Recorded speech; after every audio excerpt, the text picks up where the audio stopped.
Quantas almas se revelam no caminho que se segue, quanta alegria em tantos lábios que pedem, quantas almas se revelam. Muito boa noite, queridos irmãos. Primeiramente, que a paz de nosso Senhor seja em nossos corações. O assunto de hoje é um assunto bastante delicado, um assunto tabu, mas que precisa ser abordado, ainda que eventualmente. Se não em relação talvez a nós que aqui estamos, que talvez não tenhamos sido em momento algum visitados pelo pensamento ou pelo sentimento do autoextermínio, há muitos que necessitam, mesmo nesse momento, escutar, orientar-se, e outros que os observam, que os acompanham, que também possam de alguma maneira interferir em seu favor.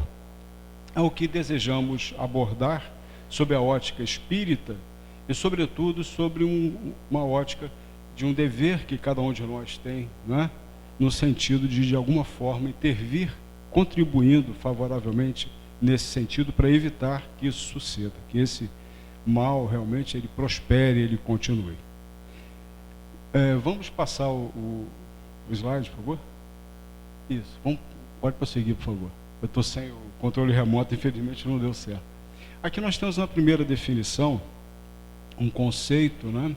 Esse conceito até envolve um pouco a área médica.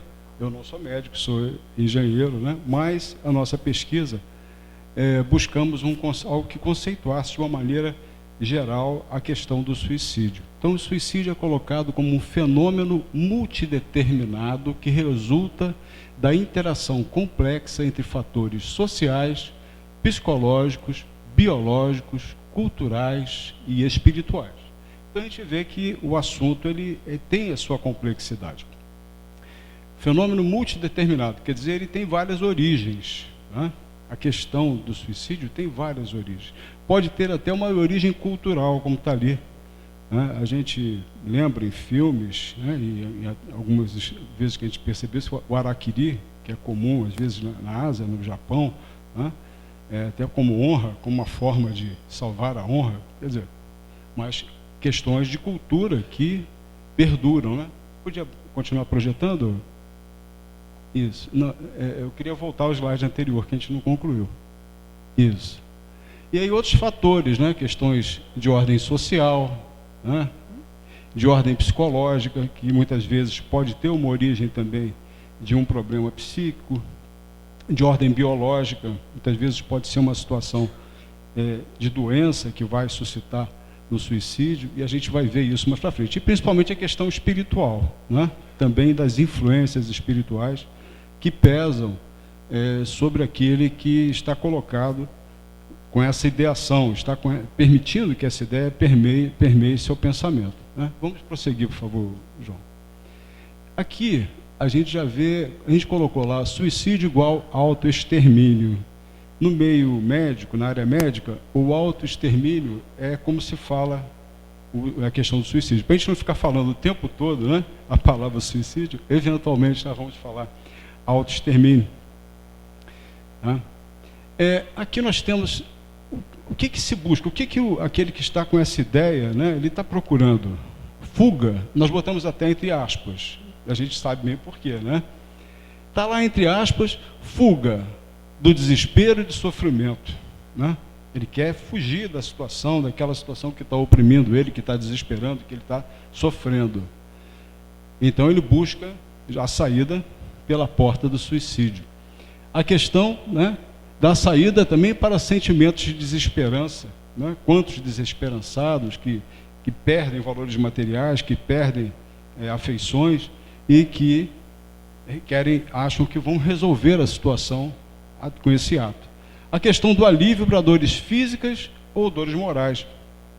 Tem dores morais que doem mais do que dores físicas, né?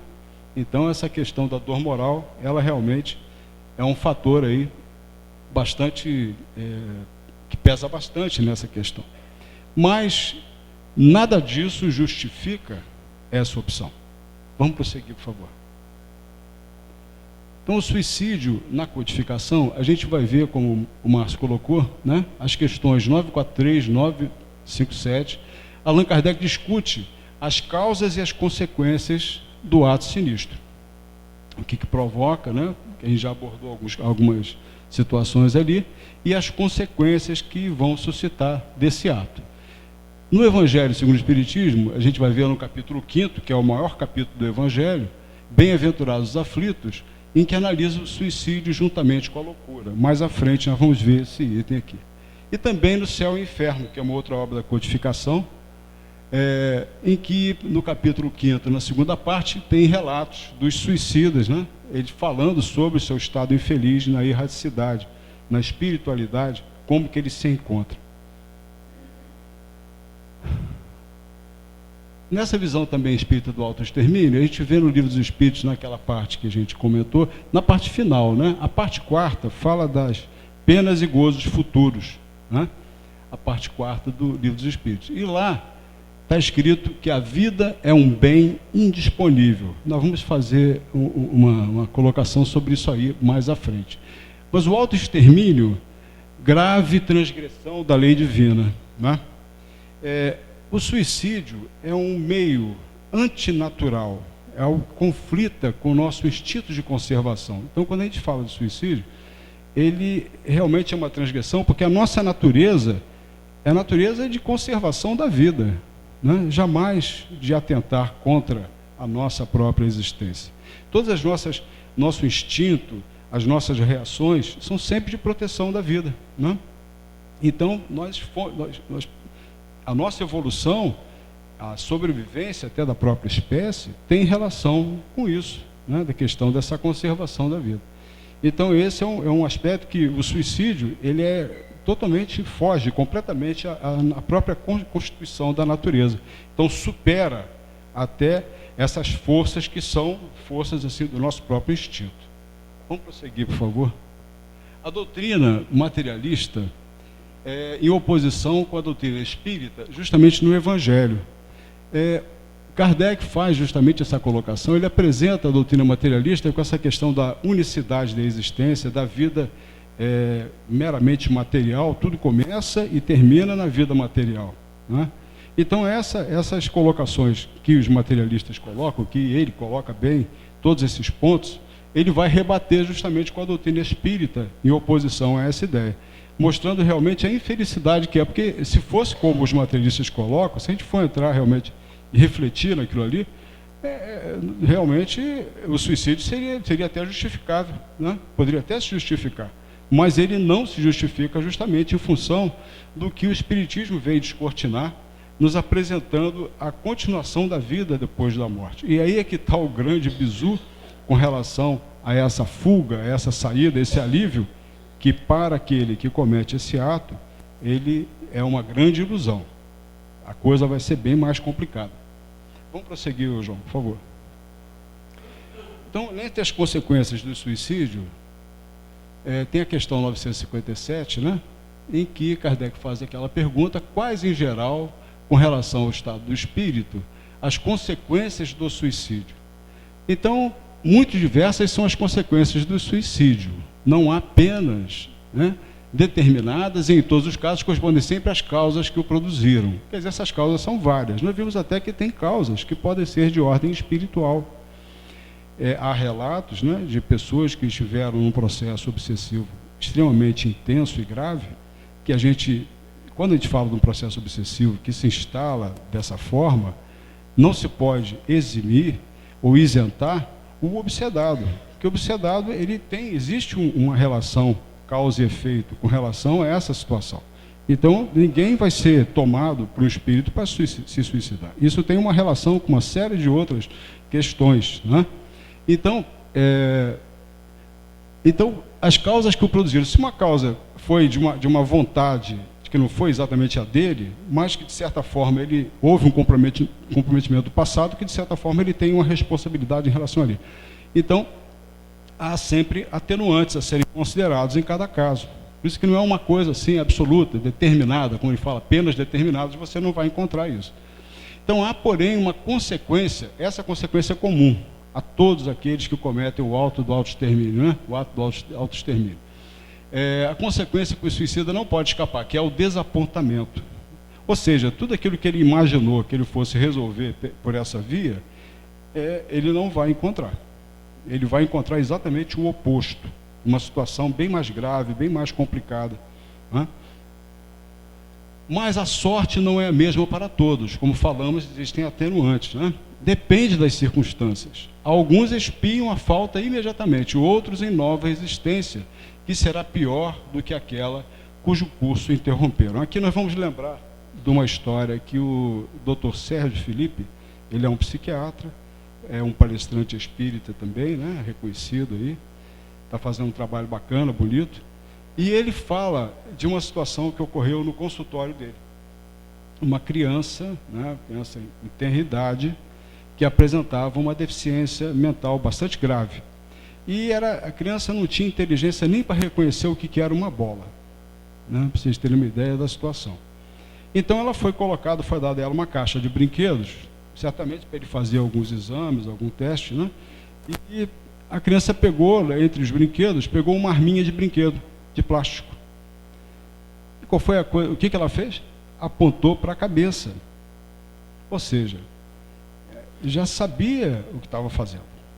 Isso ele sabia o que estava fazendo. Então são reminiscências de um passado, né? De um cometimento no passado, que repercutem na vida presente, provocando uma situação de demência, né? Uma situação de complicações, porque até de má formação do próprio cérebro, né? Em função desses prejuízos que ficaram impressos no corpo espiritual, né? No perispírito, e aí gera uma situação como essa, mas essa ideia do suicídio ainda permanece, né? Você vê, e lá eu dou arminha bem na cabeça. Então essa história realmente demonstra isso que acontece. Em referências complementares, tem um livro que nós não podemos deixar de falar, né, da dona Ivone Pereira, que numa vida, uma existência que ela teve bastante sofrida, né, bastante difícil, ela começou a escrever esse livro em 1926, já ainda criança. Ela começou a receber várias mensagens, vários escritos, né, que a deixavam apavorada, realmente eram cenas terríveis que ela vivenciava. E com muita propriedade, né, muito bem escrito o livro. O livro é muito vivo, né, com muita vivacidade. E ele só foi publicado em 1954. Você vê, foram 28 anos aí dela preparando, recebendo a Memória do Suicida. Teve um período que ela teve parada por questão de doença, teve um tempo que ela ficou, digamos, sem escrever o livro, mas depois ela retomou. E a FEB veio publicar em 1954. Esse livro realmente é um livro muito importante na abordagem do assunto, que é, né, um assunto realmente bastante difícil, né, e que tem uma série de elucidações, de esclarecimentos, que vão nos mostrar lá o Vale dos Suicidas. É nessa obra que fala do Vale dos Suicidas, que é o lugar, nós botamos até entre aspas lá, lugar, para onde vão, em geral, as almas daqueles que cometeram o suicídio. Que a gente poderia perguntar, poxa, mas onde é que fica esse Vale do Suicídio? Hã? Como é que é isso? Aí, um outro livro aqui, Mecanismo da Mediunidade, a gente vai ver o espírito André Luiz, lá através de Chico Xavier, né? E vai discutir sobre ideoplastia do pensamento. O que é isso, né? A ideoplastia do pensamento são as formas pensamento. Ou seja, aqueles que estão assim, pela vida do seu pensamento, na mesma faixa de mentalização, eles vão estar como que atraídos por uma determinada frequência vibratória. E como as suas ideações são essas ideações de sentimentos de culpa, sentimentos de negatividade, né? Sentimentos negativos, quer dizer, a criatura, digamos que chegou no plano espiritual, recém-chegada, de um processo como esse, é como que as ideias delas estão atrapalhadas, perturbadas. Então, essas mentalizações, elas vão dar plasticidade, né, aos fluidos, na conformação de digamos, um lugar, entre aspas, né, que seria justamente esse Vale dos Suicidas, que se forma por uma contribuição de todos que ali estão com aquelas mentalizações e outras situações aí nesse sentido. Então, esse livro ele vem explicar como é que isso acontece. Vamos prosseguir, por favor, João. A 944, temos o direito de dispor da nossa vida, né? E os espíritos ali são taxativos nesse sentido, né? Não temos o direito de dispor da nossa vida. Só a Deus assiste esse direito. O suicídio voluntário importa numa transgressão desta lei. A vida é uma concessão de Deus, é uma criação de Deus em relação a nós. Então a vida, ela não nos pertence, pertence a Ele, pertence a Deus. E é por isso que nós não podemos dispor desse bem maior que é a vida, porque ele não nos pertence, né? Ele é uma concessão divina, nos foi dado por Deus. Então a gente não tem direito de interferir na vontade de Deus, como diz aqui Emmanuel embaixo. Suicídio é ato de suprema rebeldia à vontade de Deus. É inútil, é uma luta inútil, é uma guerra inútil e vã, que é lutar contra Deus e nós mesmos, né? Então realmente não cabe, não é pertinente. Vamos prosseguir, por favor. Algumas razões para o suicídio. A gente botou, sempre coloca entre aspas, porque as razões serão sempre questionáveis. Essas razões serão sempre colocadas em xeque. Por esse motivo, a vida é um bem indisponível. Então, algumas razões, né? Fugir do sofrimento, já falamos, não vou sofrer mais. Será? A incapacidade de resolver problemas, temos problemas diariamente, né? Temos problemas o tempo todo, problemas. E a gente tem que estar pronto para sempre procurar fazer o melhor. Há problemas assim insolúveis? Alguém tem algum problema insolúvel? Tem alguns problemas que a gente não vai, por mais que a gente queira, a gente não vai conseguir resolver, não é? Às vezes uma doença, que a gente nasceu com aquela doença, né? Uma situação em família, que às vezes não tem solução. Pelo menos aquela solução que a gente imagina, não tem, né? Mas e conviver com o problema, né? A gente vai pedir forças, né? Para poder prosseguir, poder se encaminhar. Então, a incapacidade de resolver problemas é essa visão meia materialista, meia apequenada, de entender essa vida apenas como aquele ponto existencial, né? E acabou, daqui já era. Então, quer dizer, eu sou um infeliz porque eu só tenho problema, eu tenho esse problema monstruoso na minha vida que eu não tenho o que fazer, né? A gente não compreende que aquele problema é, na verdade, uma via de solução para outras tantas questões que a gente muitas vezes deixa passar, né? E até negligencia e não aproveita, na verdade, os frutos que podem advir do enfrentamento, às vezes, daquela questão, com serenidade, com paciência, com humildade e, sobretudo, com fé, né? Desequilíbrios físico-psico-espirituais, já falamos um pouco sobre esses problemas aí.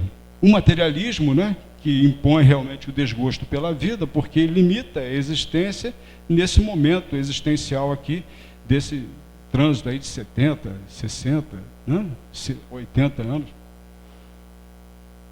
A falta de fé é um grande problema. E a falta de fé, segundo Emmanuel, né, é responsável por quase a totalidade, olha o que ele fala, quase a totalidade dos suicídios. É a falta de fé. A falta dessa vinculação, de uma vivência, né, religiosa, de um vínculo, às vezes, com alguma religião, qualquer que seja, não importa o rótulo. Todas as religiões, elas têm recursos divinos para o enfrentamento dessa questão. Todas as religiões, invariavelmente. Então, uma pessoa que está vinculada a um grupo religioso, dificilmente essa ideia vai ocorrer na cabeça dessa pessoa. A pessoa que tem ligada a um grupo religioso, que tem uma prática religiosa, né, uma habituabilidade com esses pensamentos voltados para a religião, para o bem, para essa procura de melhoria, né, íntima, individual, ela dificilmente, isso não vai acontecer. A incredulidade, a simples dúvida sobre o futuro, as ideias materialistas, numa palavra, são os maiores incitantes ao suicídio. Elas vão ocasionar justamente essa covardia moral. Porque não há uma visão mais clara, mais ampla desse futuro. A criatura examina o futuro apenas uma semana depois, um mês depois, né? Ela está imaginando esse futuro estanque, fechado. E isso realmente é muito limitado, essa visão. Vamos prosseguir, por favor, João? Desastrada a fuga. Aqui tem uma imagem que é do livro, né, do nosso amigo Richard Simonetti, Quem Tem Medo da Morte. A gente roubou a imagem do livro dele. O autoaniquilamento, entre aspas, esse robô, tá? O autoaniquilamento situa-se como uma porta falsa. Ali tá, a imagem está bem interessante, né? Em que o indivíduo, julgando libertar-se de seus males, precipita-se em situação muito pior. É muito mais complicado. Então, o suicida é tal prisioneiro que se evade da prisão antes de cumprir a pena e, quando preso de novo, é mais severamente tratado, né? Ele agrava a situação, ele complica ainda mais a situação, ao invés de resolver. O mesmo se dá com o suicida que julga escapar às misérias do presente e mergulha em desgraças maiores. Vamos prosseguir? Aí os tipos de suicídio, né, que a gente pode enumerar, tem alguns principais aqui que a gente trouxe. É o suicídio direto. O suicídio direto, há intenção, ele é premeditado. Aquela imagem ali, ela faz menção, está vendo, tem um livro aí embaixo, né, deu um tiro na cabeça. Aquilo ali tem a ver com uma obra de Johann Wolfgang Goethe. Ele escreveu um livro no final do século XVIII, 1775. Ele publicou, que foi um sucesso, né, na Europa, na época, na Alemanha mesmo. Ele publicou um livro chamado O Sofrimento do Jovem Werther, né? E esse livro justamente mostrava uma situação de um jovem que teve uma relação amorosa, uma decepção amorosa, e após, o livro conta, é um romance, ele inaugura praticamente o romancismo, um dos primeiros romances de que se tem notícia, né? Essa obra que foi escrita por ele. E esse livro suscitou uma como que epidemia de suicídios, que vários jovens, né, lá na Alemanha, na Europa toda, porque esse livro foi um grande, estrondoso sucesso, cometeram atos assim, e sempre eram encontrados assim, nessa condição, né? Deram um tiro e com o livro do lado. Então esse livro ficou meio proscrito por um tempo, né, em termos de publicação, e gerou, digamos, um tabu em relação a esse assunto na mídia escrita. Tanto que na mídia escrita, dificilmente, e até é importante até que seja assim, né, você vai ver noticiado em manchete, né, de primeira página, assuntos dessa natureza, né, com algumas exceções de casos que a gente, né, não vamos nem citar nomes, né? O nome realmente é importante a gente não citar, especialmente nesse assunto, porque trazer, né, mais esse... A gente está trazendo esses irmãos. Temos muitos irmãos aqui presentes conosco, né, que estão nos ouvindo, estão também se beneficiando de terem essas orientações, essas informações, né, que lhes serão úteis para as suas reflexões.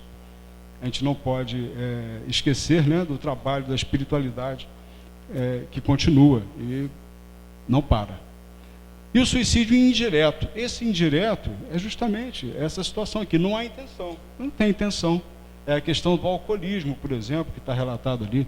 É a questão do tabagismo, a questão de outros vícios, tantos aí, que vão, como que danificando, né? Vão consumindo as forças do nosso corpo e gerando aí, digamos, um decréscimo do tempo que a gente teria de sobrevida aqui na Terra, no trânsito aqui na Terra, que foi programado. Nós não estamos aqui assim de passeio, estamos aqui no sentido de provermos o nosso encaminhamento evolutivo, né? E devemos procurar pautá-lo da melhor forma possível, sustentando as condições da nossa organização corporal, que é o que nos permite estar aqui presentes nesse trabalho. Não é premeditado, quer dizer, ele não pensa em se suicidar nesse sentido, mas aquilo ali pode levar né? Por causa desses motivos que falamos. É provocado por abusos de ordem física e de ordem moral. Então, essa é a questão do suicídio indireto. E temos um outro tipo de suicídio, vamos prosseguir agora, é a questão do bullying, né? Ele é um suicídio induzido, resultante do bullying. Esse bullying que é feito de forma verbal, né? De forma social, de uma segregação social, de uma forma física, né? Ali embaixo aquela imagem, ou midiático. O midiático aí é esse mais moderno, que vem realmente acabando, né? Com reputações e tudo, e trazendo realmente grandes embaraços aí. E nós colocamos ali, é crime, porque ele vem, é um tipo de suicídio que está consorciado com homicídio, vamos dizer assim, né? Ele é induzido, mas aquele que induziu, ele também tem uma responsabilidade que até a própria legislação, ela está se reorganizando nesse sentido, né? Para penalizar esses que cometem esse tipo de atitude, né? Vamos prosseguir, por favor. Então, algumas consequências do suicídio ainda, além daquelas que a gente já... Então, a continuação do sofrimento em maior nível. A gente já viu isso. Localização em regiões de sofrimento, como o Vale dos Suicidas, como nós vimos. E justamente tormentos, recordações, pesadelos. Se a gente for ler o Memórias de um Suicida, a gente vai ver justamente a Dona Ivone, através do espírito Camilo Castelo Branco, né, que é o autor espiritual do livro, que era um grande escritor português, escreveu 137 obras, um dos maiores escritores do século XIX em Portugal. Então vai gerar também a questão das consequências do suicídio, lesões a nível perispiritual, né, danos, como nós vimos aquele do garotinho que falamos. Essas lesões podem se refletir na reencarnação, como foi o caso, né, e desperdício de tempo valioso de progresso, né? Então, muitas vezes, aquele que se suicida teria, se não tivesse cometido esse ato, sei lá, às vezes morreu com 25 anos, a programação dele era para 70. Né? Olha quanto tempo foi perdido e o quanto é difícil reencarnar. Né? O processo reencarnatório, se nós formos ler Missionários da Luz, a gente vai ver que é muito elaborado, é muito trabalhoso e muito... assim, a oportunidade de reencarnar não está fácil conseguir, não. A fila da reencarnação, ela está muito grande nesse sentido. Então, nós que aqui estamos, temos o dever, né, perante Deus, perante a nossa consciência, de buscarmos realmente valorizar ao máximo essa oportunidade que a gente está tendo aqui. No sentido, especialmente, dessas propostas que o Evangelho vem trazer para a gente, da gente galgar uma condição, uma melhoria, né, de sentimento, uma melhoria das nossas mentalizações, das nossas realizações, da nossa vinculação com a caridade, da nossa vinculação com o bem realmente realizado pelas nossas mãos, né, pela vida das nossas mãos, que vai, na verdade, isso tudo, e vai constituindo e construindo a nossa fé. Porque o que é a nossa fé? É justamente essa construção, essa vivência daquilo que a gente acredita. Se a gente tem a codificação como uma crença para nós, como uma orientação escrita que nos orienta, nos esclarece tantas coisas, é preciso, não apenas que a gente se admire, né, dessas orientações que tão esclarecedoras, e eu fique, puxa vida, que bacana isso, que lindo. Não adianta ficar só nesse ponto. A gente precisa avançar. Isso precisa se tornar uma força viva nas nossas ações, né? É nesse sentido que a gente vai construir essa fé inabalável que o Espiritismo nos fala, que Kardec nos fala, lá na página de rosto do Evangelho, né? Fé inabalável, né? Ele fala isso para nós. Mas não é um processo que vai adquirir assim fácil, não. Tem o seu preço. O suicida no pós-morte, né? Ele pensa que continua vivo. A gente vai ver justamente nos relatos de Camilo Castelo Branco, né? Quando ele chega lá no plano espiritual, inicialmente ele acha que ele está vivo, né? Ele acha que ele está vivo. Ele começa a percorrer locais, ele vai na casa dele, vê a casa uma bagunça e corre, tenta se internar no hospital, que ele acha que ele está doente, né? Que ele está ferido. Então ele ainda acha que continua vivo. observa o seu corpo e pode permanecer ligado a ele, sentindo-lhe a desagregação, ligação perispírito e corpo. Quer dizer, essa é uma repercussão que pode acontecer. E ele até relata situações que ele vivenciou nesse sentido. Esse estado pode durar o tempo que deveria ter vivido. Já imaginou que falamos aqui, né? De ficar aquele tempo imenso ainda que faltava daquela encarnação que estava programada para tantos anos? Mas a gente não pode esquecer que há sempre apostos, a misericórdia divina, ela é infinita. Então temos as nossas culpas, temos os nossos problemas, as nossas responsabilidades, sim, claro, as temos, mas a gente não pode esquecer que há muito amparo, há muito amor, né? Então esse amor, às vezes por uma faísquinha de fé, uma faísquinha, um movimentozinho pequeno que seja, né? De uma oração, de que se lembre, a gente lembra nosso lar, o que aconteceu. André Luiz ficou numa região meio de sofrimento também, de dificuldades no umbral, mas foi um momento que ele lembrou de uma prece, né, que ele fazia com a mãe dele, que a mãe dele fazia com ele, e naquela lembrança ele começa a fazer aquela prece com sinceridade, com um certo fervor, né, de uma forma honesta, e aí a coisa clara, de repente Clarencio, né, ao lado dele, a mãe dele também, surge lá perto dele, próxima dele. Então isso tudo nos mostra que a coisa pode mudar também, depende de nós, né? Então continua a sentir agonias da morte, sofrimentos maiores do que os que quis evitar. Esse é um grande problema. Enorme perturbação espiritual decorrente da consciência culpada e da certeza íntima de ter transgredido a lei divina. É comum alguns relatos, e existem relatos no livro Memórias de Suicida, até o próprio Camilo fala sobre isso, que os espíritos, ele conheceu foram três espíritos, Mário Sobral, Belarmino, eu me esqueci o nome do outro. São esses três espíritos que ele teve, assim, ficaram mais próximos dele, lá no Vale dos Suicidas, na situação que ele ficou. E ele relata que cada um tinha um tique. Era o tique do movimento, do tiro que deu na cabeça, da facada que deu no coração. Quer dizer, então esses tiques, como que fosse um processo até de uma lembrança do último momento, né, que eles estiveram enquanto encarnados, assim, como que fosse de tentar evitar, de não fazer. Um instinto de conservação que naquele momento talvez estivesse falando mais alto. Então eles permaneciam com esse tique, a tal ponto que quando eles foram resgatados, lá no hospital, eles ficavam escondendo a mão para não fazer um movimento. Pois é, eles ficavam sentados em cima da mão, para a mão não mexer, entendeu? Ele relata isso. Então, longo processo de reabilitação através da expiação, né? O processo até do próprio Camilo foi de 15 anos, parece que ele ficou servindo, né, depois no Hospital Maria de Nazaré, para poder justamente resgatar os nossos irmãos nesse sentido. Quer dizer, a misericórdia, como falamos, está sempre operando, né? Existe um tempo, existe uma expiação, mas existe também o auxílio, existe o amparo, existe a misericórdia do nosso Pai.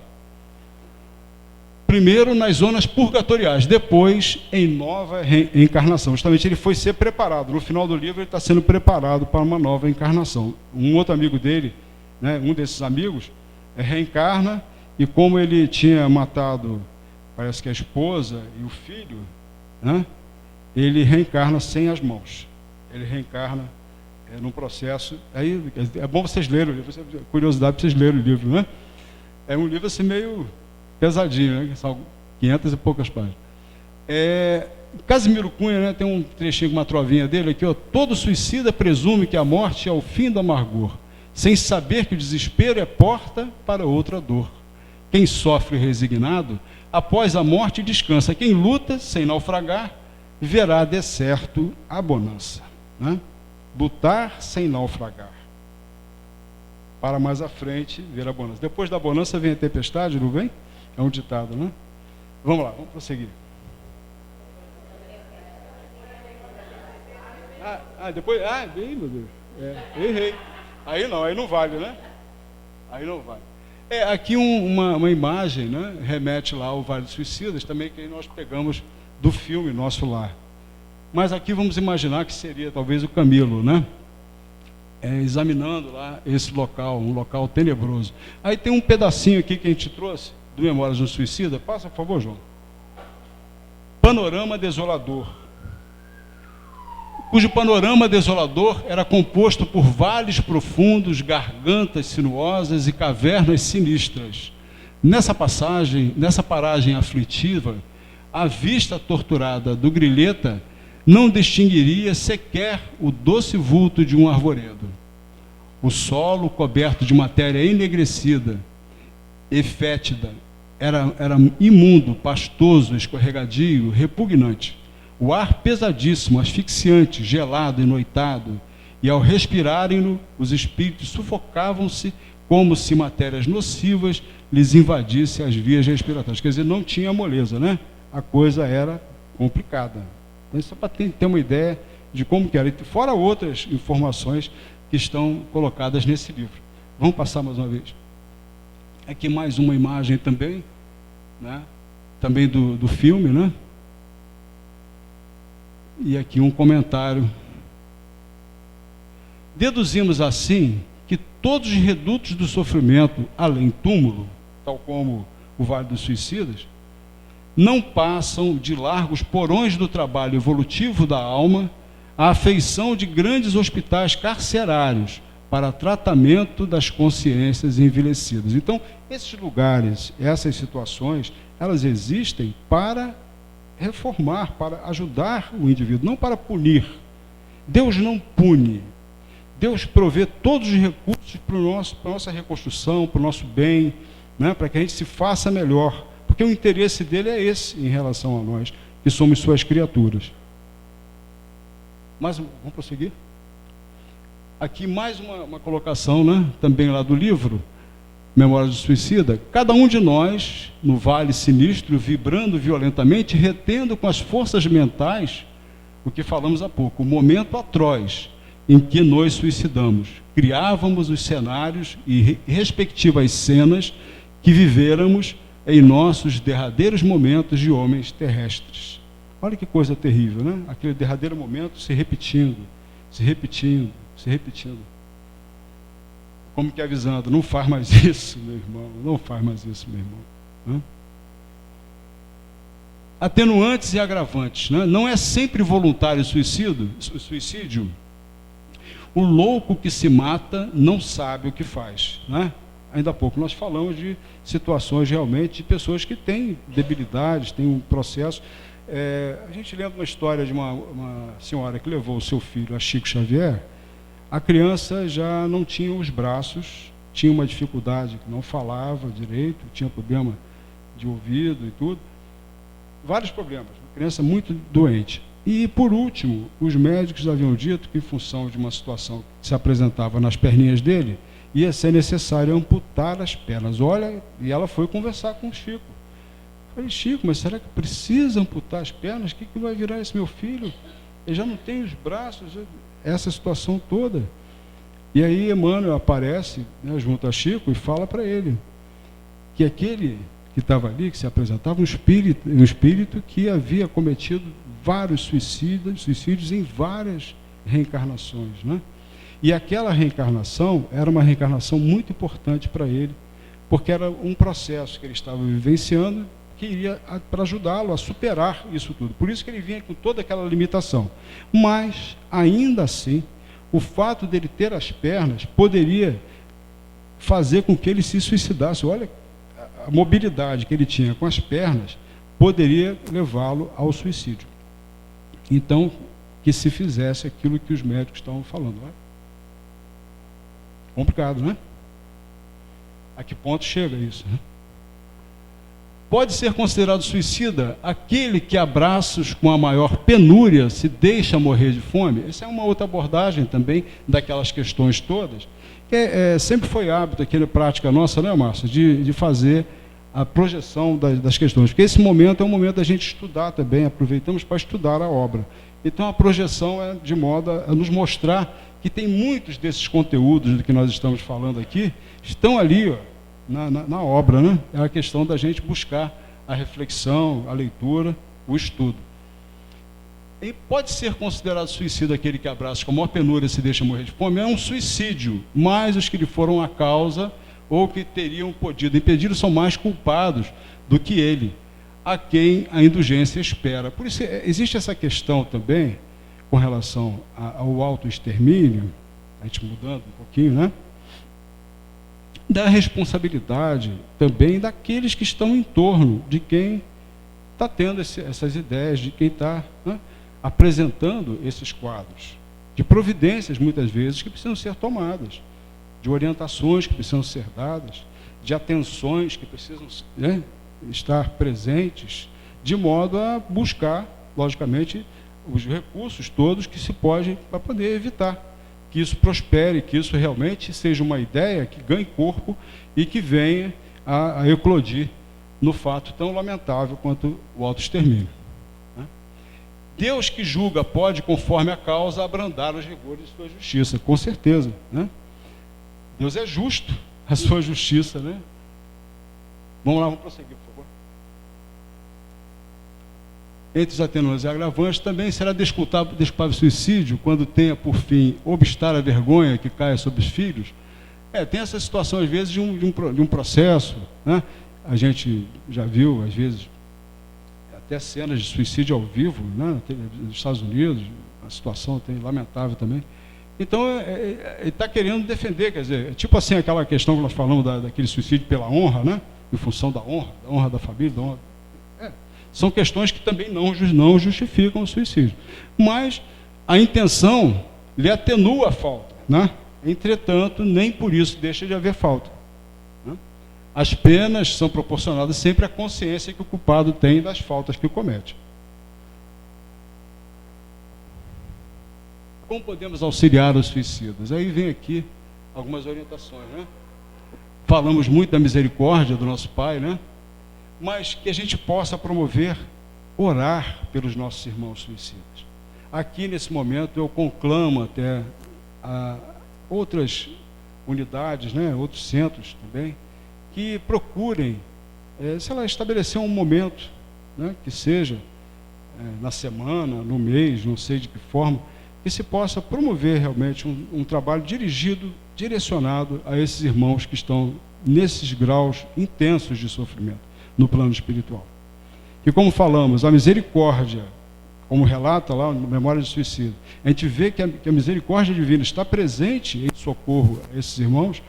Nós que temos essa consciência, podemos fazer alguma coisa nesse sentido, né? Não vamos sonegar a eles, como, infelizmente, algumas religiões até, eu acho que está sendo revisto isso, acredito até que tem notícias que está sendo revisto, mas que sonegavam até rezar, né, missas ou celebrar missas em favor de quem cometia esse ato, né? Uma visão assim como fosse um ímpio, um excluído. A gente precisa colocar isso, né? Considerar essa questão também. Então, a oração é o que podemos fazer para aqueles que cometeram esse ato. Vamos prosseguir? Aqui a gente vai entrar numa outra parte, né? Que nós falamos, o suicídio e sua prevenção. Não adiantaria só falarmos do suicídio, só falarmos do autoextermínio, sem apresentarmos também vias de solução, formas da gente amenizar isso, né? De a gente tentar evitar que isso aconteça. Aí um mapa mundi, né? Que essa situação aflige o mundo inteiro. Então aqui, como que o suicídio está, a gente vê pelas cores ali, como é que ele anda no mundo inteiro. O Brasil está numa condição ali mediana, né? Por favor, João. Aí, o problema é que o suicídio, o autoextermínio, é uma questão de saúde, é um problema de saúde. Hoje é um problema de saúde. No mundo, uma pessoa se suicida a cada 20 segundos, segundo as estatísticas. Essa estatística é de 2012. É possível que se esteja até pior, porque alguns dados são de 2012, alguns de 2014. Suicídio está entre as 10 principais causas de morte no mundo. Entre as 3, na faixa etária entre 15 e 29 anos. É a segunda causa-morte. Tá? Entre 15 e 29 anos. Olha a idade, né? Jovens, realmente idade produtiva, já se preparando para o mercado de trabalho. Né? No Brasil, 3 a 4 por 100 mil habitantes ano. Isso é uma taxa, né? Nós temos uma tabela que a gente vai mostrar a seguir, tem números absolutos de autoextermínio e tem a taxa de autoextermínio por número de habitantes, por 100 mil habitantes. Então, no Brasil, está lá, entre 3 a 4 por 100 mil. O país está entre os 10 países com maior índice de autoextermínio. Né? Cerca de 12 mil casos por ano. 32 pessoas por dia no Brasil. Esses dados são de 2014. Essa tabela aqui mostra justamente o Brasil naquela posição em glória ali, de oitavo, né? É o oitavo naquela escala ali. Né? Oitavo país em números absolutos, né? 12 mil suicídios por ano. E a taxa de suicídio no Brasil não aparece, que realmente a taxa cai bastante, considerando aí os 12 mil em relação à população do nosso país, né? O país onde acontece a taxa mais alta é na Guiana, aqui pertinho, na América do Sul, né? Depois Coreia do Sul, eles são países da Ásia ali. Vamos lá? Para cada isso aqui é um aspecto importante da gente colocar, né?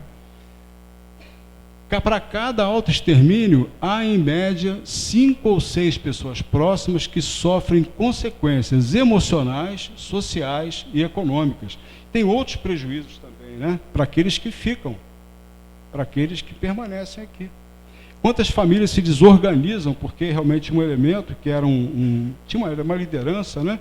Era aquela pessoa que, digamos assim, resolvia as coisas, que tinha capacidade para resolver coisas, e de repente aquela pessoa se vai, desmorona, descontrola, desorganiza completamente uma família. Do ponto de vista emocional, o prejuízo, o impacto realmente é muito grande. E o pior é que essas situações, esses episódios, eles se inscrevem assim na história familiar. Isso é péssimo, isso é muito ruim, né? Isso tem assim é um peso que fica, né? Que a gente precisa também procurar evitar. Suicídio ainda é um evento raro, graças a Deus. As tentativas as tentativas de autoextermínio são 20 vezes mais frequentes do que os fatos consumados. Então tem 20 vezes mais tentativas do que os fatos consumados. E a ideação, quer dizer, uma estatística que de repente os médicos têm de consultório, possivelmente, né? Então, a ideação, aqueles que manifestam já tiveram a ideia de cometer esse ato, 100 vezes mais frequentes do que cada situação ocorrida. Então a gente vê que o assunto ele é muito delicado, né? Embora não seja um evento raro, isso aí existe. Vamos prosseguir, por favor. Ele é mais comum, quer dizer, homens cometem mais autoextermínio do que as mulheres. Existe uma razão para isso, né? As mulheres procuram mais ajuda para os problemas emocionais. Está vendo? Isso, como é que é importante a gente buscar ajuda? O homem já tem aquele negócio, né? Mais reservado, mais um certo orgulho. Tem comportamento menos impulsivo. O homem já tem um comportamento mais impulsivo. Tendem a ser mais inseridas socialmente, escolhem meios, né, de autoextermínio menos letais. O homem, infelizmente, já vai logo para o... Né? A gravidez e crianças pequenas em casa são fatores de proteção, né? Então, a gravidez na família e tal sempre é algo que é uma esperança, né? Uma vida nova e tal, isso tudo muda um pouco as ideias. Vamos lá.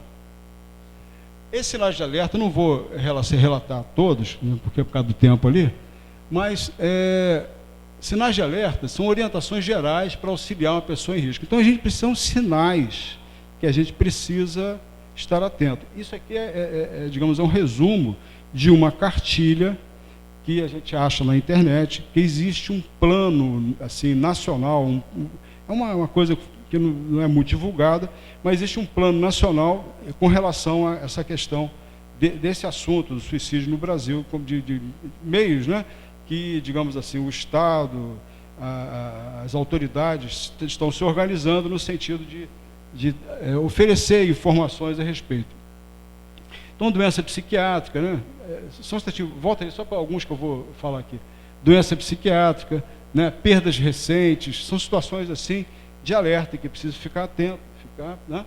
carta de despedida, sem encontrar uma carta de despedida, sentimentos de solidão, né, desesperança, o alcoolismo mesmo é um ponto problemático, a pessoa ter uma doença psiquiátrica que precisa de tratamento, as doenças psiquiátricas tratadas, né, a pessoa consegue levar com mais serenidade, com mais tranquilidade. Né? Vamos lá, vamos prosseguir. A profilaxia que o Espiritismo apresenta para nós em relação ao autoextermínio é justamente aquela questão, nos mostrar que a vida continua, a vida prossegue. Vida é só vida. A morte é um fenômeno físico, né? É um fenômeno de desligamento desse fardo carnal, desse aparelho que nos está dando esse aparelho abençoado, que nos está dando a grata oportunidade de trilharmos esse curso aqui nessa encarnação. Fortalece a nossa fé em Deus e no futuro, com certeza nos apresentando os desdobramentos da nossa condição de espíritos imortais. Esclarece os sofrimentos decorrentes do ato de suicídio, faz com que os próprios suicidas venham nos advertir, como está lá em Céu e Inferno, nos impulsiona a necessidade constante de orar e vigiar. A questão do orar e vigiar tem a ver com aquela questão de fé que a gente falou, da gente transpor da letra para a letra vivenciada, né? Para a vivência da letra. Esse é o ponto que a gente precisa estar atento. Né? Vamos seguir, por favor?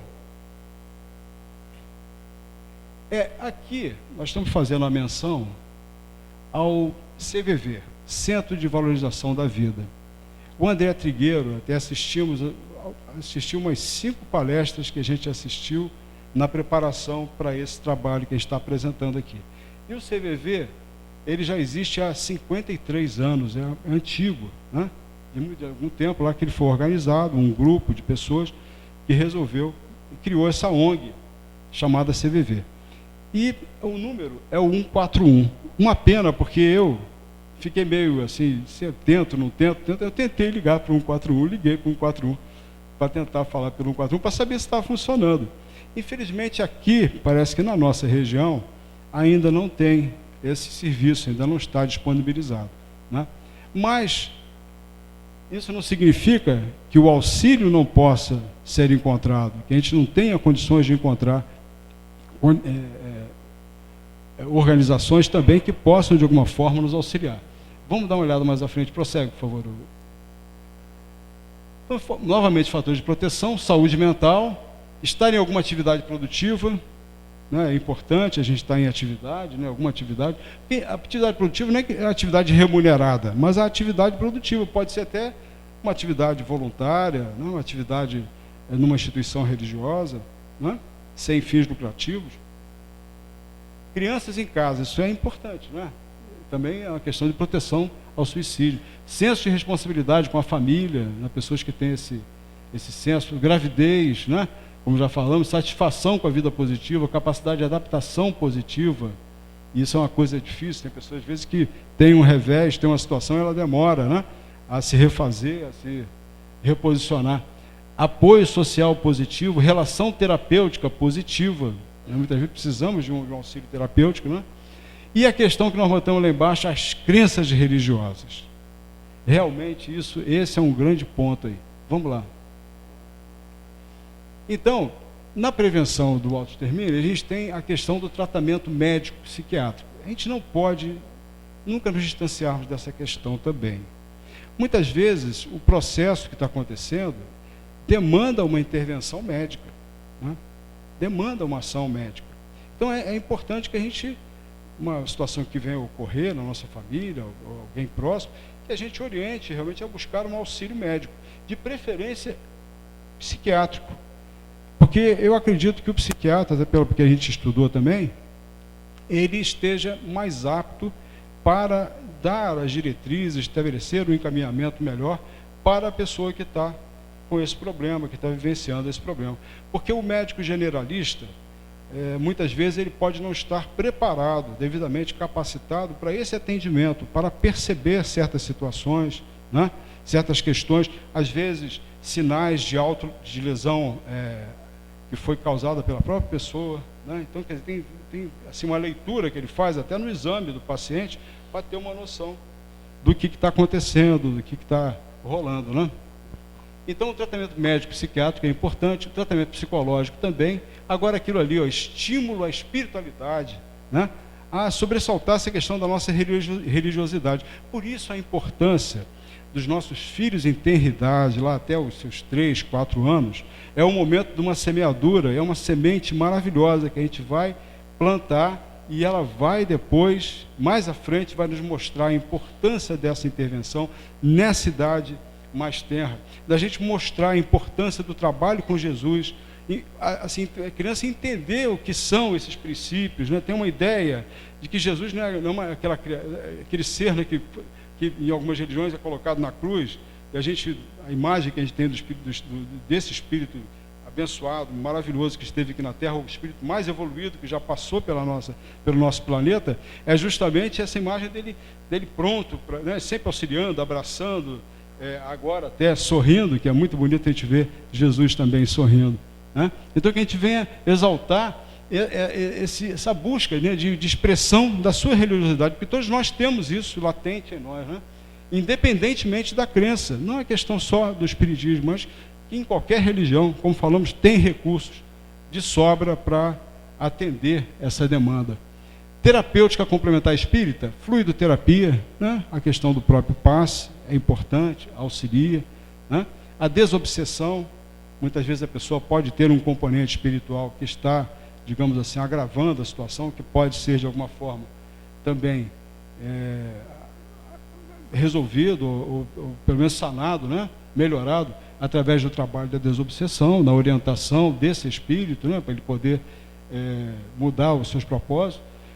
Estudo do Evangelho, aí a gente vai fazer uma propaganda do Evangelho no lar, como é importante, né? A gente poder realmente ter essa leitura, esse entendimento, esse estudo do Evangelho, e sobretudo para que a gente possa ter um interesse, perceber que a gente precisa aplicá-lo na nossa vida e pode aplicá-lo, e isso vai fazer muito bem. E o atendimento fraterno, que as casas espíritas disponibilizam, de modo a atender irmãos que estejam com essa situação, com esse problema. Espiritualidade, meus irmãos, né, é justamente um fator preponderante de proteção contra o suicídio. Porque ele diminui, essa estatística aqui, são 2 autores americanos que a gente vai colocar aqui, não fui eu que li, esse foi um trabalho que eu vi também de um psiquiatra médico, né, médico psiquiatra, de uma palestra que ele fez em São Paulo, e que ele citou justamente isso, diminui de 4 a 7 vezes a taxa de suicídio, né? Existem políticas públicas já muito bem desenhadas, por exemplo, na Finlândia, que reduziu assim drasticamente os índices de suicídio na Finlândia. Políticas públicas. É um assunto que ainda é tabu, ainda está assim, muito reservado em termos de políticas públicas, no sentido de trabalhar realmente e diminuir, né, diminuir esses índices de suicídio. Então, meus irmãos, aqui as referências bibliográficas que falei, e aí eu agradeço a oportunidade, aqui a gente está concluindo a exposição, né? Foi importante falar, né? Esperamos que a nossa abordagem possa ser útil a alguém que está vivendo esse problema, vivenciando essa situação, né? E que possa, por os meios que a gente sugeriu, encontrar as vias de solução, que certamente não é essa porta falsa do suicídio. Muito obrigado, boa noite a todos.